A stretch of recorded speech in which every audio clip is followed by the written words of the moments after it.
শীতকালে যে এলাকার মাঠ ভরে থাকে সোনার মতো আলুর ফসল, আজ সেই জমিতে বিষাদের ছবি।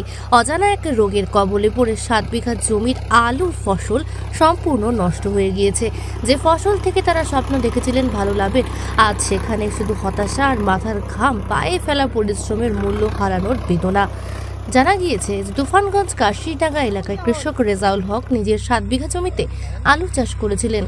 তার হিসেব অনুযায়ী এই 7 বিঘা জমিতে বিঘা প্রতি প্রায় 25,000 টাকা খরচ হয়েছে, অর্থাৎ ফসলের পিছনে প্রায় 1,75,000 টাকা বিনিয়োগ করেছে এই কৃষক। কিন্তু ফলন তোলার আগেই সব শেষ। তিনি জানাচ্ছেন, হঠাৎ করে আলু গাছগুলি শুকিয়ে যেতে শুরু করে। আমরা অনেক কীটনাশক দিয়েছি, কিন্তু কিছুতেই কাজ হলো না। কী কারণে এমন হচ্ছে তা বুঝতেও পারছি না। তার আশেপাশের গ্রামের আরও অনেক কৃষকের প্রায় 20 থেকে 25 বিঘারও বেশি জমির আলু ফসল একই অজানা রোগের শিকার হয়েছে।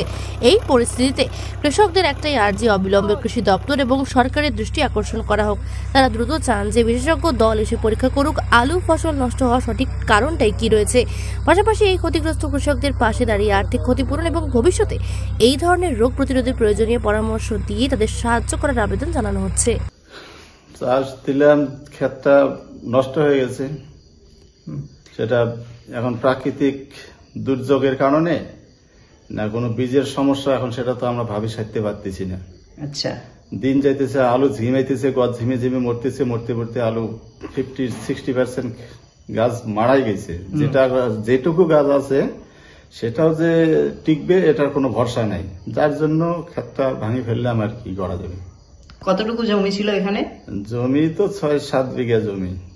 7 বিঘা। আলু লাগানোর বয়স কতদিন হয়েছে? আলু লাগার বয়স হলো আজকে 1 মাস পার হইল। আচ্ছা, খরচ কত করে হয়েছে বিঘা প্রতি?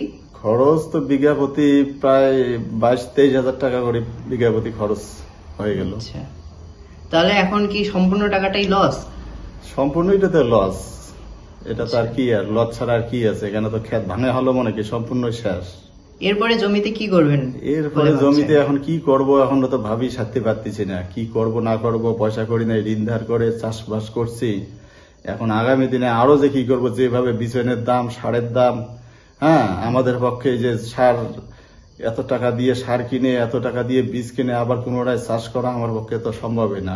আগেই তো ঋণ ধার করে করছি, তারপরে তো এই অবস্থা হয়ে গেল। এখন কি করব নিজে ভাবে পাইতেছি না। এই যে আলুর যে রোগটা দেখা যাচ্ছে, এটা কি শুধু আপনার জমিতেই নাকি পাশের আরো অন্য জমিতেও রয়েছে? রোগটা পাশাপাশি জমিতেও আছে। আচ্ছা, আপনারটাতে বেশি ছিল? আমারটা যেহেতু একটু আগে গাড়া, সেহেতু আমারটা বেশি দেখা দিচ্ছে। পাশের গুলো জমি একটু হয়তো পরে গেছে, ওটাও কারণে একটু কম দেখা দিচ্ছে।